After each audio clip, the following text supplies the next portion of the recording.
Hello, everyone. Thank you so much for joining today. My name is Katie Nichols. I'm a senior director at Red Canary. I lead our research, intelligence, and hunting teams. I've been at Red Canary for about 6 years, previously worked in intelligence and at MITRE. Hi, everyone. Jesse Griggs. I'm a senior threat researcher here at Red Canary. I've only been here for about a year, and then I also previously worked at MITRE on attack and a few other projects.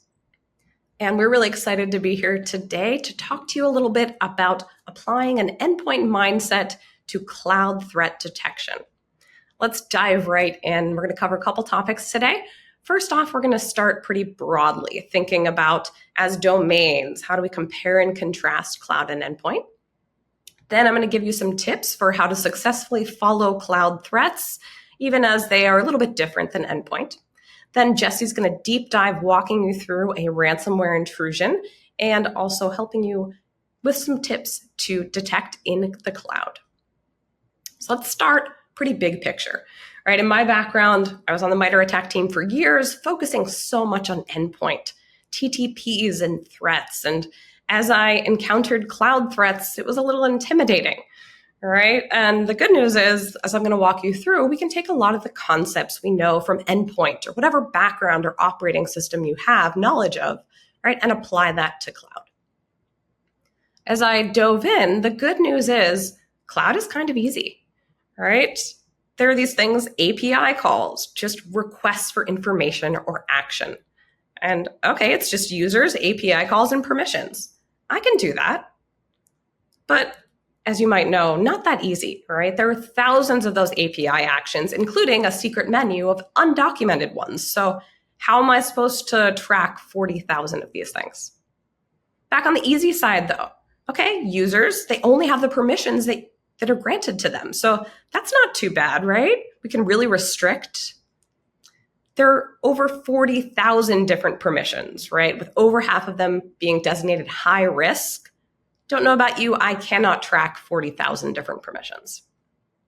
And the great news, though, on the easy side, everything is logged, right? As analysts, as detection engineers, we want to have perfect visibilities. Everything is logged in the cloud. That's fantastic. As you might know, though, that's maybe not fantastic. Drowning in data, don't really know where to go. So again, cloud may be easy in the primitives, a little bit tougher, especially in terms of scale.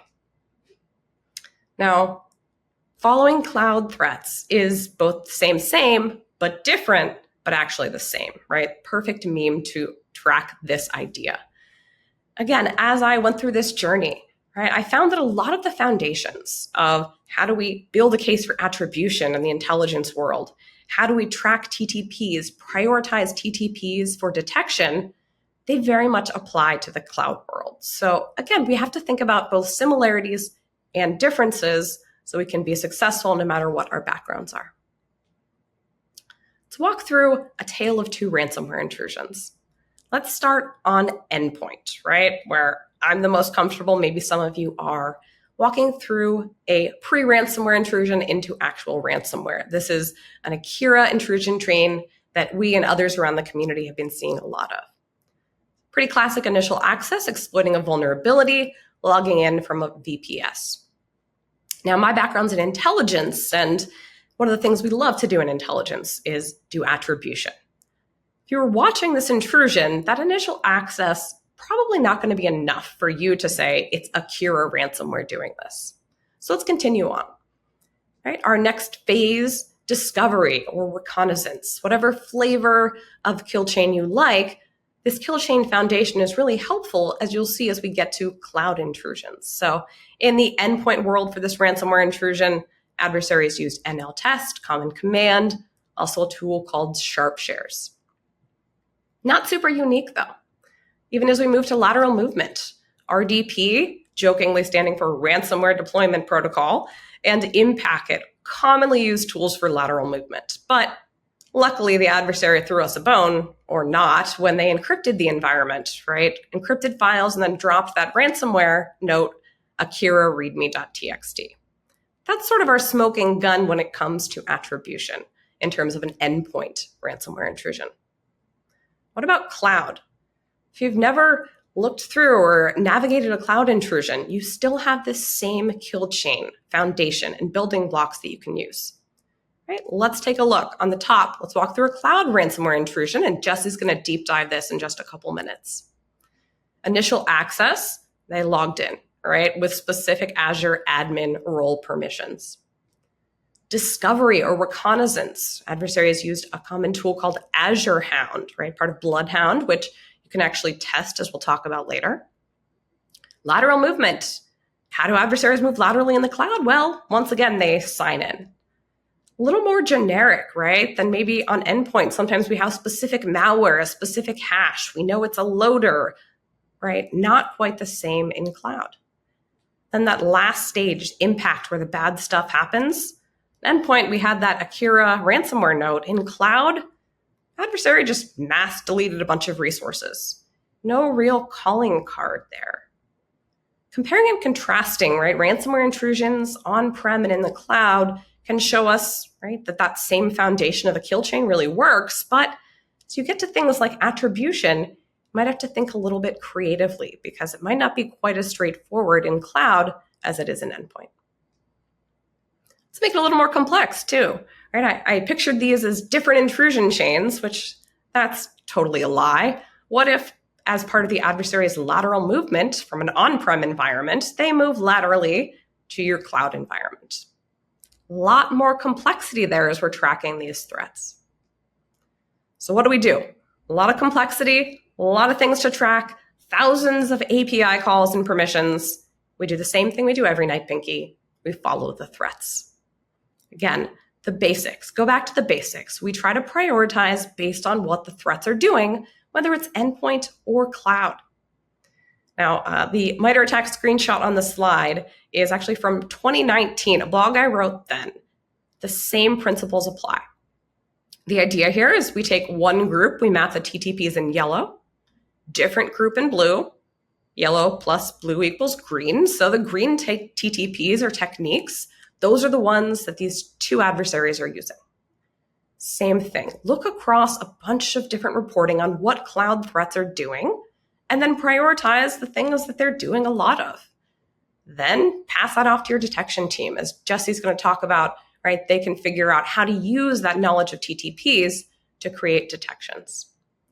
Now, when I was on the team at Attack a couple of years ago, we always lamented, like, there's just not good reporting on cloud threats like there is in the endpoint world. 6 years that I've been at Red Canary, things have changed, fortunately. And here are a couple of the sources that we like on our team to go to, right, for information about cloud threats and what they're doing. Attack, of course, they map a bunch of different open sources. Datadog, we're not just saying that because it's their event. Really awesome research out of that team. Wiz, Permiso, and then Jesse and my team of awesome folks at Red Canary, right? They also publish a bunch of cloud research. So look across these resources. I have not found anything better than MITRE ATT&CK to start to prioritize your TTPs and map. And if you find those cloud resources, those threat reports a little bit lacking, you can also supplement like we do, right? Do your own testing. Red Canary created Atomic Red Team. Datadog has Stratus Red Team, both awesome and powerful tools. Again, not pushing it because it's their event. Great tool. Other tools you could look at, CloudGoat, Azure Hound. And the idea here, right, be your own adversary. Create your own data, right, that then you can funnel into better detections. As you're following these cloud threats, if you choose to use MITRE ATT&CK, which I recommend, keep you organized, a couple of things to think about. We talk about TTPs as one thing. They're actually separate, right? In this case, the tactic, how does the adversary achieve their goal? Persistence or privilege escalation. The technique, account manipulation, and then we have sub-techniques. Well, if I told you, detect account manipulation, that's not going to be very helpful, right? So you really have to get to that procedure level, right? This is an example on the attack website, Scattered Spider, that threat group. They used AWS Consoler, really getting into the weeds. Then I can pass that off to my detection team as an intel analyst and feel good about that. With that, I'm going to pass it off to Jesse to deep dive a little bit more into a ransomware intrusion, which, a spoiler alert, goes across both on-prem endpoint and also cloud. Yeah, Thanks, Katie. So like you mentioned, we're going to be talking about Storm 0501. Microsoft published a blog a few weeks ago detailing how an adversary moved from an on-prem environment to the cloud. And I'm going to specifically walk through all the different cases and point out areas where prevention might be the best place to put or for detection. And I want you to keep in mind that when we're talking about preventions, it's necessarily something that you want to use to achieve a goal, preventing access to Azure, locking down a certain environment, and then detection is hopefully going to fill in the gaps for the risks that you're accepting where preventions might not work or where you can't place them for various business reasons. So in the first phase of the attack, during the initial access, we did not get too much information on exactly how they got in. We assume that they either simply logged in or they exploited a vulnerability. And if they simply logged in, then this is yet another point where endpoint and cloud are very much similar, because adversaries recognize now that it's much easier to log into an environment than it is to hack in, because credentials are everywhere. So we want to make sure that our number one goal is to protect credentials, because they are supremely important for protecting your overall environment. Then the adversary started to move laterally, started to perform reconnaissance, and started to look for more and more credentials in the environment, because adversaries know that those credentials are super useful for them, and so they're going to be targeting them. And for these different phases, you want to try and build detections around these, because they are good, high-quality alerts, and we only need to detect one alert and one breadcrumb to start building out that total threat narrative. An area that detections might not be as useful for an alert, but are very useful for the narrative to build the total attack chain, is reconnaissance. Reconnaissance is very much something that is high noise, and so it can be pretty difficult to detect that actual technique. But once you start building the narrative and you start actually detecting things like credential access or lateral movement, the reconnaissance can help build that overall narrative, can help you understand exactly how the adversary is moving throughout the environment and what they want to be targeting. Ultimately, they ended up finding a path to Azure, and they tried to log in, but it was blocked by conditional access, a great prevention technique. Along with MFA, these two things can help protect your environments, especially in cloud environments, to prevent adversaries from gaining access. And of course, we all know adversary, they totally gave up after this because they were blocked. They tried to log in. They said, oh no, let's go home. We don't have to worry about it anymore. These guys are too good for us. But of course, we know that didn't actually happen. So they continued to persist, and they said, I want to gain access to Azure, so I'm going to find a path that circumnavigates this conditional access and this MFA. So they continued to move laterally. And so we can see here how preventions are actually forcing the adversary to perform actions on the environment. So we're giving us more time to try and detect them before they actually get to the impact stage. And so we see more and more lateral movement, more reconnaissance, until they eventually found an identity that satisfied their goals. It had access to Azure, it had global admin, and they were able to reset the password and register a new device. Now, this is also a great place for detection, but it starts to hit on where we actually look for combining different data sources to build a detection that is a combination of multiple API events.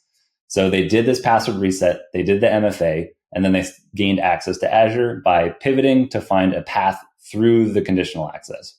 If we combine the anomalous login with the other activities like password reset and MFA, device registration, those two things together actually provide a much better alert than any one individually, because you want to make sure that your detections provide actionable information for your analysts, and it provides context to what's going on. Understanding that this is an admin account, understanding that it probably shouldn't be accessing the Azure environment from this place because it is not somewhere that it's logged in previously. And so combining these together can give us a much better alert than any individual one. Once they gained access to the cloud, they then pivoted through, gave themselves persistence, gave themselves more permissions over the data because the global admin was not enough for this environment. And then they got access to the data itself. So this account manipulation stage, if we think about attack in the persistence and the account manipulation for their execution, very important to build the alerts in this space, combining the data sources together to give ourselves better alerts than any individual event alone, because this can be much more useful for the analysts. Eventually, they gain access to the data, and this is where prevention techniques can help us a lot, because you want to make sure that you're not exposing data publicly, just in general, never mind for an adversary performing activity. And then they gained access to exfiltrating the data through this public access. And at this stage, detections might be a little too late because you can have on the order of a couple minutes for alerts to even navigate their way through something like CloudTrail. And it might be too late for you to actually prevent the activity through a detection. So you're really relying on good prevention techniques at this stage, and you're trying to catch them as early as possible to the left of the actual impact. And then eventually they were able to perform their ransomware, deleting the data, encrypting the rest of it, and then extorting the victim. So let's take a look overall at this activity and look at how we can build good preventions and good detections for this specific use case. So our goal at the moment is to prevent unauthorized access to Azure. And they did that through conditional access policies and MFA.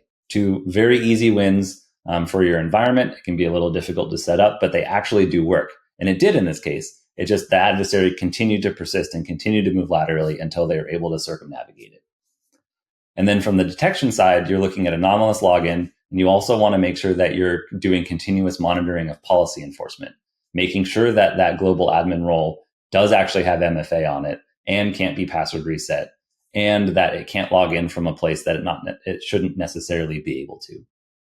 So one thing to keep in mind is that preventions should be tied to a specific security goal. In this case, unauthorized access to Azure, and detections fill in areas where that might not be able to be implemented. If you think about from an endpoint standpoint, that is something like a legacy device that has a known vulnerability, but you can't patch for whatever reason. It happens all the time. And you want to make sure that your prevention, if it cannot be applied, then detections will cover that known gap where you know I can't patch this. And so I need to build good detections around it to make sure that if it does get hacked and popped, then you can actually detect the adversary before they get to the impact stage. So as we move into understanding how to build detections, we can also look at the data, because the data is the most important part. Katie talked about previously how, there's thousands of permissions, thousands of different ways to access the environment. So you want to make sure that you're actually building good detections with quality data. The three main ways we look at it is you have data that can be used for solo detection, which is necessarily an API event that alone by itself presents a high enough risk and is low enough noise that you can build a detection on it. Adding federated domains in this case is something that is probably a good enough alert that by itself, something weird is going on. Admins generally should not be doing this all the time. And so if it does happen, you might want to actually reach out to them just to verify that it actually is something that they're doing and not an adversary.